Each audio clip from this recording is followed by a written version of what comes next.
Olá, amigos, tudo bem? Estamos de volta aqui para darmos continuidade ao nosso livro Dois Espíritos, o estudo, do nosso livro Dois Espíritos, de Allan Kardec. Na última postagem, último live, nós paramos no capítulo 3, né? Na parte 3, desculpe. Capítulo 2 e parte 3. Então vamos dar início, à parte 4. Vocês estão vendo ali em cima? Então, na parte 4, estamos iniciando o capítulo 3, tá?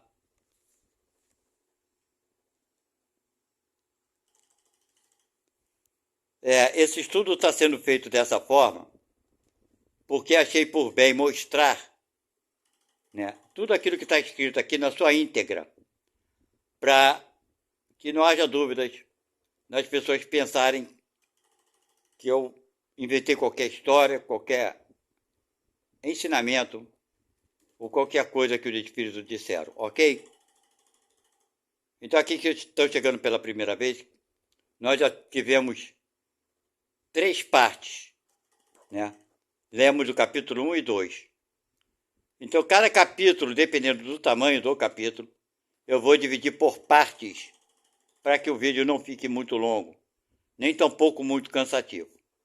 Para aqueles que estão querendo aprender a doutrina, se inscrevam no meu canal e assiste os vídeos anteriores, que é parte 3, parte 2 e parte 1. Ok? Muito obrigado a vocês e desculpe por eu perder esse tempo dando tanta informação. Mas vamos lá, vamos ao que interessa. Capítulo 3. No capítulo 3 nós vamos ver lá sobre o que fala esse capítulo.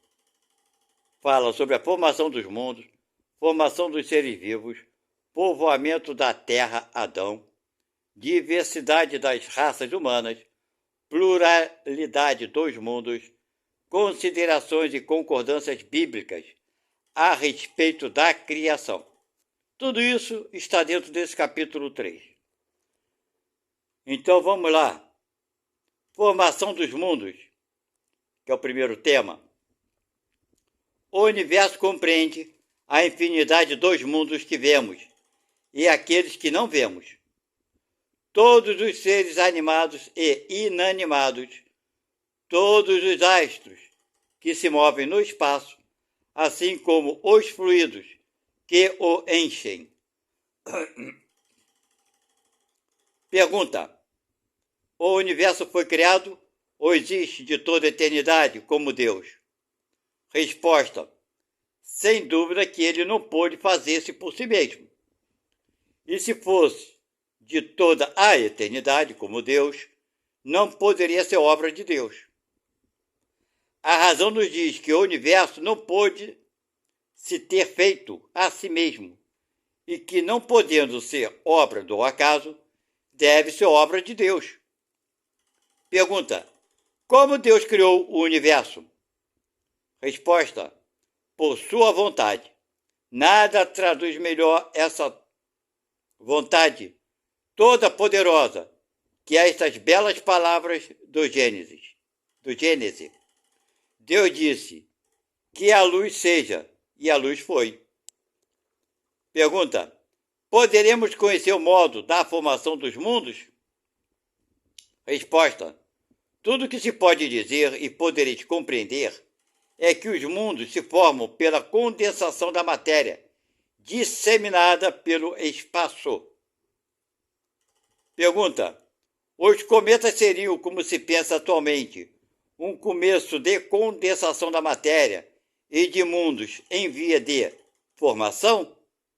Resposta: isso é exato, mas o que é absurdo é cresce em sua influência, quero dizer, a influência que, vulgarmente, se lhe atribui, porque todos os corpos celestes têm sua parte de influência em certos fenômenos físicos. Pergunta: um mundo completamente formado pode desaparecer e a matéria que o compõe disseminar-se de novo no espaço? Resposta: Sim, Deus renova os mundos como renova os seres vivos.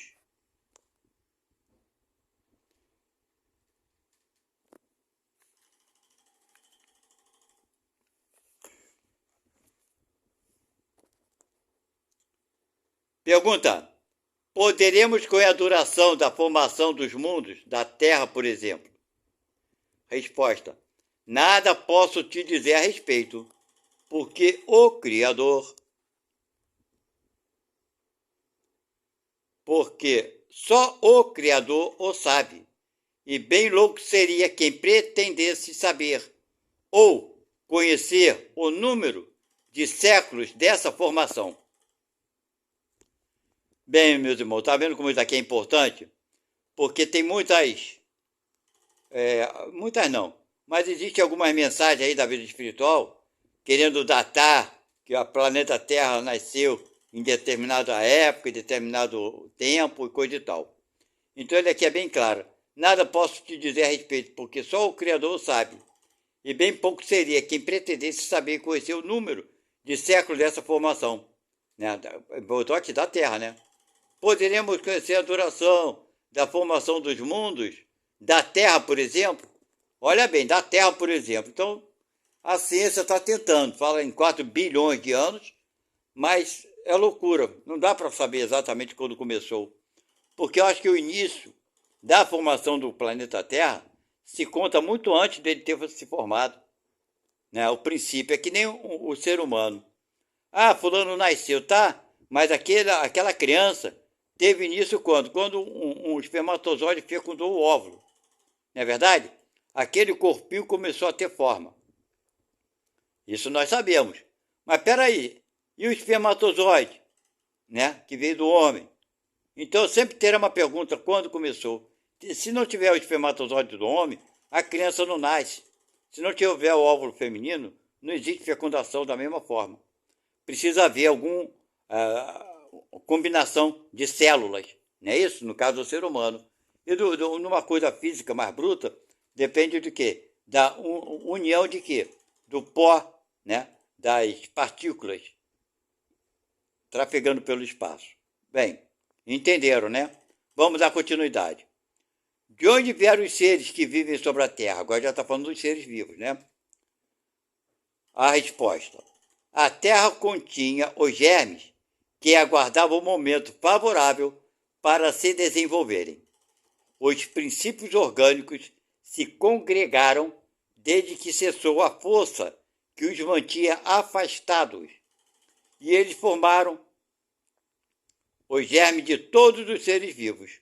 Os germes estiveram em estado latente e inerte, como a crisálida, né? A crisálida e as sementes das plantas, até o momento propício para a eclosão de cada espécie. Então os seres de cada espécie se reuniram e se multiplicaram.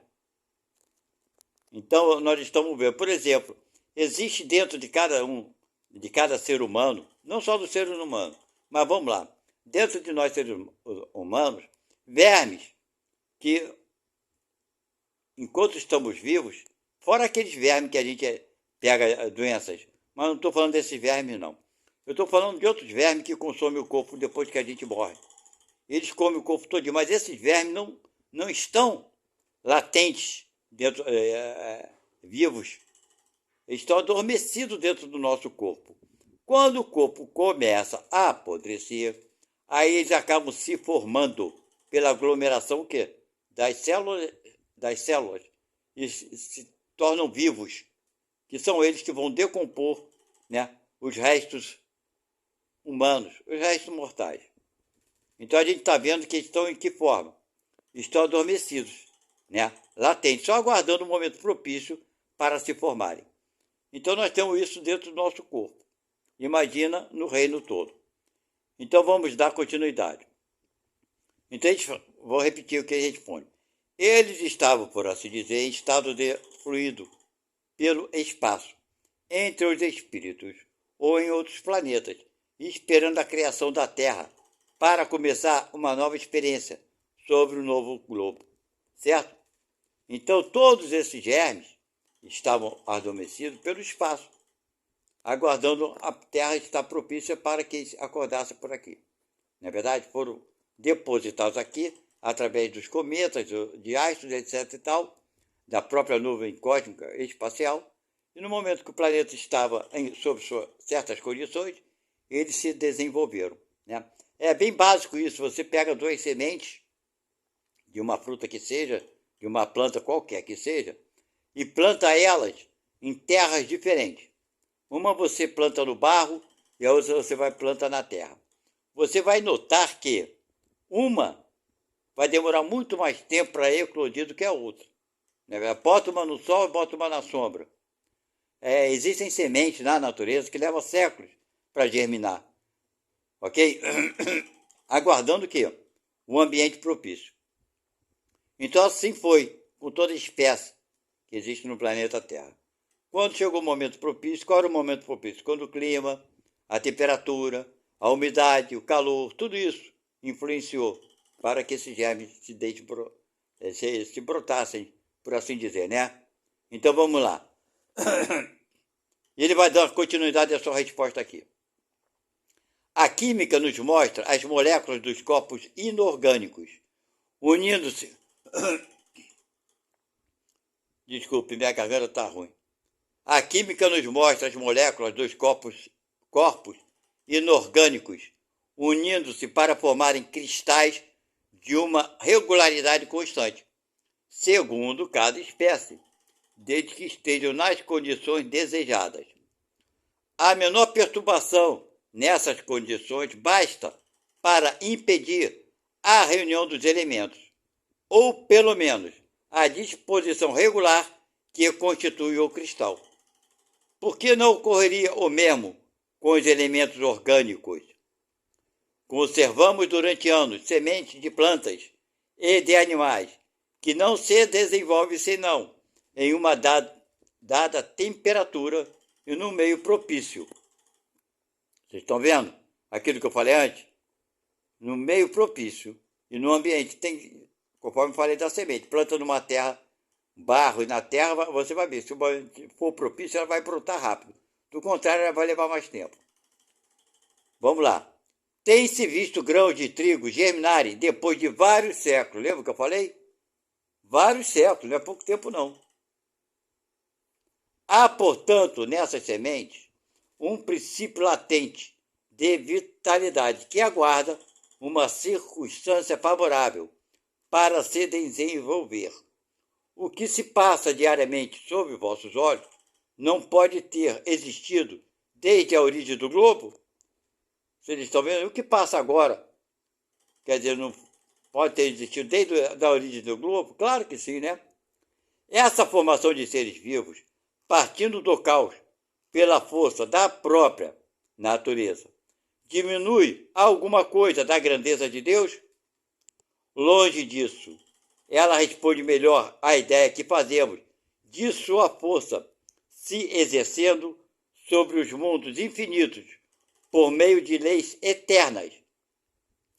Essa teoria não resolve, é verdade, as questões da origem dos elementos vitais, mas Deus tem seus mistérios e pôs limites às nossas investigações, certo? Muitas coisas não conseguiríamos explicar através dessas informações, não é verdade? Mas Deus tem coisas que ficam em segredo, só Deus sabe. Pelo menos por enquanto, né? Porque ainda estamos com a nossa mente bem limitada, não é verdade? Quanto mais nós desenvolvemos, mais iremos compreender. Então vamos lá. Pergunta: existem ainda seres que nasçam espontaneamente? Olha que bela pergunta. Será que aqui na Terra existem seres que nascem espontaneamente, sem interferência do homem? Resposta: sim, mas o germe primitivo existia já em estado latente. Está vendo aí? Existem animais que estão nascendo espontaneamente, né? Mas o germe já estava lá, só aguardando o momento, né? Bem o momento, as condições, né? Que permitissem que ele se desabrochasse, ok? Então tá, sim, mas o germe primitivo existia já em estado latente.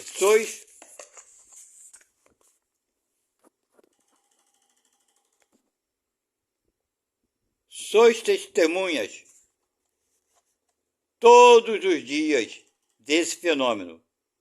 Os tecidos dos homens e dos animais não encerram os germes de uma multidão de vermes que aguardam para eclodir.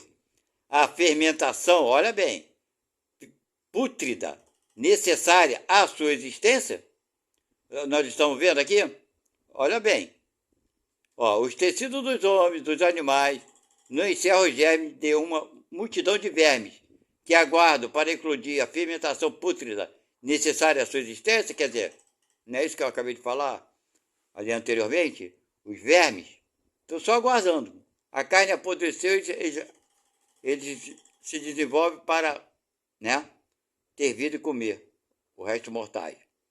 É um pequeno mundo que dormita e que se cria. Quer dizer, esse pequeno mundo está lá, latente, só esperando as condições. Vamos lá. Pergunta: a espécie humana se encontrava entre os elementos orgânicos contidos no globo terrestre? Que pergunta, né? A resposta vai ser sim, claro. Vamos lá. Sim, e ela veio a seu tempo. Foi o que levou a se dizer que o homem foi feito do limo da terra. Quer dizer, o corpo o corpo humano já tem esses elementos só aguardando o tempo favorável para eclodirem. Aí pergunta: podemos conhecer a época do aparecimento do homem e dos outros seres vivos sobre a Terra? Será que dá para conhecer essa época? Resposta: não. Todos os vossos cálculos são quiméricos. Bem, nós sabemos que a ciência, dá um pitaco aqui, a ciência descobriu o carbono 14, que é essa substância, ela vai perdendo, as suas moléculas de acordo com os anos, ok? Isso é uma descoberta da ciência. Então a ciência já sabe que um determinado número de séculos fará com que um número determinado do carbono se perca. Então, a ciência faz um cálculo, mas os cálculos são sempre quiméricos, eles não são exatos. Estamos entendendo isso? É um cálculo aproximado, ok? Então, não vamos fixar nisso. Quando os cientistas falam, acharam um corpo, um corpo não, acharam restos mortais de um ser que viveu há 1 milhão de anos, Foi feito o cálculo pelo carbono 14, mas não é bem assim não, Não são cálculos exatos. Inclusive a ciência fala que os cálculos não são exatos, são números aproximados, ok? Mas vamos lá, continuando. Pergunta: se os germes da espécie humana se encontravam entre os elementos orgânicos do globo, por que não se formam mais espontaneamente os homens como na sua origem? Boa pergunta, Se o germe da espécie humana se encontrava entre os elementos orgânicos do globo, por que não se formam mais espontaneamente? Resposta: o princípio das coisas está no segredo de Deus. Todavia, pode-se dizer que os homens, uma vez espalhados sobre a terra, absorveram neles os elementos necessários à sua formação para os transmitir segundo as leis da reprodução. O mesmo se deu com as diferentes espécies dos seres vivos. Entendeu? Está explicando aqui que uma vez que passou de uma fase, não vai retornar ao passado. Não é verdade? Você pega uma semente e planta. Ela vai nascer uma árvore. Tem como você tirar a árvore e transformá-la em semente? Já imaginou? Não. Ela vai dar um fruto e dentro daquele fruto vai ter uma sementezinha. Ok? E essa semente vai reproduzir novamente. É como os seres humanos. Ele passou dessa fase do germe. Nós nos tornamos seres humanos, os corpos que nós conhecemos. Nós nos reproduzimos, certo? Através da reprodução, do ato sexual, ok? Então não tem mais aquela fase de germe, já passou. Estamos na fase de homens, ok? Então vamos aqui dar continuidade. Povoamento da Terra. Adão, né? Vamos lá, pergunta. A espécie humana começou por um só homem? Resposta, não. Aquele a quem chamais Adão não foi o primeiro, nem o único que povoou a terra. Podemos saber em que época viveu Adão? Resposta, mais ou menos na que em sinais, que aqui está escrito lá na Bíblia, nos livros. Aproximadamente 4.000 anos antes de Cristo. Agora vem esclarecimento, vamos lá. O homem cuja tradição se conservou sob o nome de Adão foi um dos que sobreviveram em certo país, após alguns dos grandes cataclismos que, em épocas diversas, perturbaram a superfície do globo e veio a ser o tronco de uma das raças que hoje o povoam. As leis da natureza se opõem a que os progressos da humanidade, constatados muito tempo antes de Cristo, tenham se cumprido em alguns séculos. Se o homem não estivesse sobre a terra, senão depois da época assinalada para a existência de Adão, alguns consideram, e com muita razão, Adão como um mito ou uma alegoria personificando as primeiras idades do mundo. Bem, está aqui bem esclarecido que deu essa ideia de Adão, o quê? Alguns homens que sobreviveram em determinados locais depois de terem sofrido um grande cataclisma, ou seja, o planeta Terra ter passado por uma grande, né, evolução, né? Ou seja, cataclisma, terremoto, maremoto, por aí vai. Aí se personificou como o mundo começou com uma pessoa só, porque poucos sobreviventes em determinadas áreas, né, tiveram, poucos sobreviventes. Vamos lá então, dar continuidade. Diversidade das raças humanas. De onde vêm as diferenças físicas e morais que distinguem as variedades das raças humanas sobre a Terra? Está vendo aqui?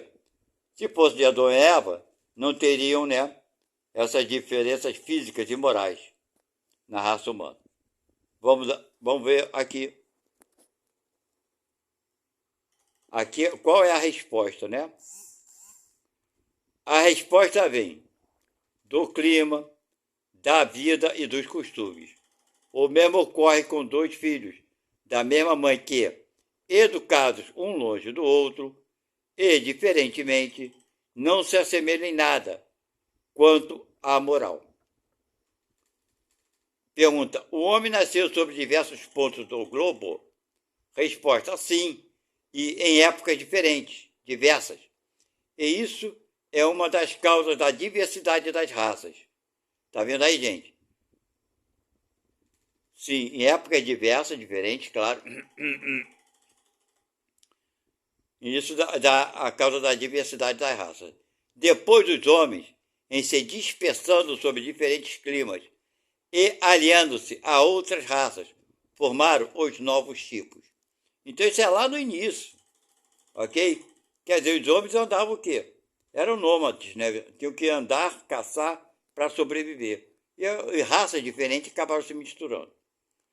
Pergunta, essas diferenças constituem espécies distintas? Resposta, certamente que não. Todos são da mesma família.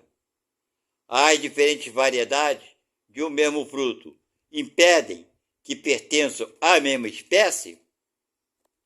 Deu para entender, né? Certamente que não. Tudo faz parte da mesma família, ok?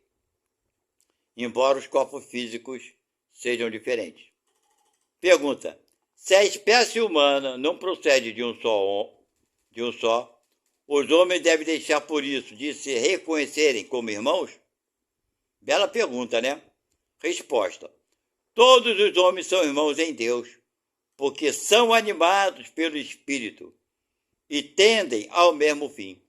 Quereis sempre tomar as palavras literalmente. Está entendendo aqui?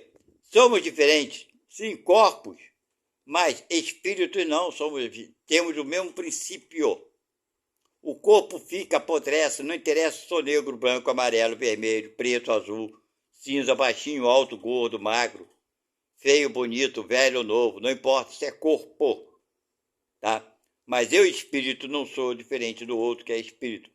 Que todos nós somos o quê? Criações de um só Criador, Deus. Espírito. Somos todos iguais no que se diz respeito à composição nuclear. Será que a gente entende isso? Não. Quanto à nossa predisposição, que a predisposição de cada um de nós são nossas escolhas. Ok? Mas todos nós somos irmãos, sim. Porque o corpo não é irmão do outro que mora lá no Japão, na China, lá no Cafundé do Judas. Não. Eu não sou irmão daquele. Eu, homem, humano. Mas eu, espírito, sim, sou. Ok? Então, meus irmãos, vamos parar aqui. Hoje é a parte 4, ok? Porque já estamos com 25 minutos de estudo.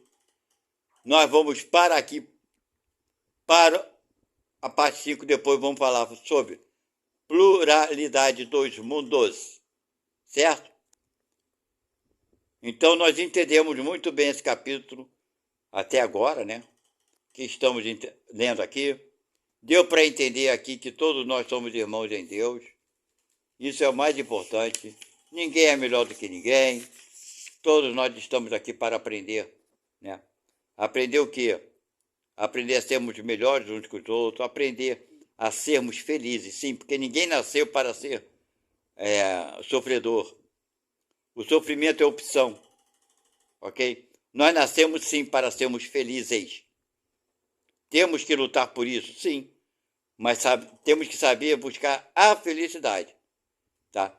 Porque a felicidade que o homem nos mostra, nós nos mostramos uns aos outros, é o do poder de ter, dos bens materiais. Isso não é felicidade, isso é temporário. A felicidade nossa tem que estar, não, ela está, né? Não tem que estar, ela está nos nossos atos. A felicidade nossa nós vamos encontrar quando nós nos dedicamos a ajudar a quem quer que seja. A felicidade nós vamos encontrar pelas nossas atitudes para com nossos filhos, nossos pais, nossos parentes, nossos amigos, nossos patrões, nossos empregados, nossos professores, nossos alunos, nossos vizinhos, nossos colegas, nossos inimigos, ok? No nosso comportamento para com eles. Principalmente, não nos acharmos melhores do que eles. Bem, já falei demais e até a próxima, vai ser a parte 5. Muito obrigado, um beijão, um abração. Que Jesus esteja no lar de vocês, bem pertinho de vocês. Que assim seja. Tchau, fui.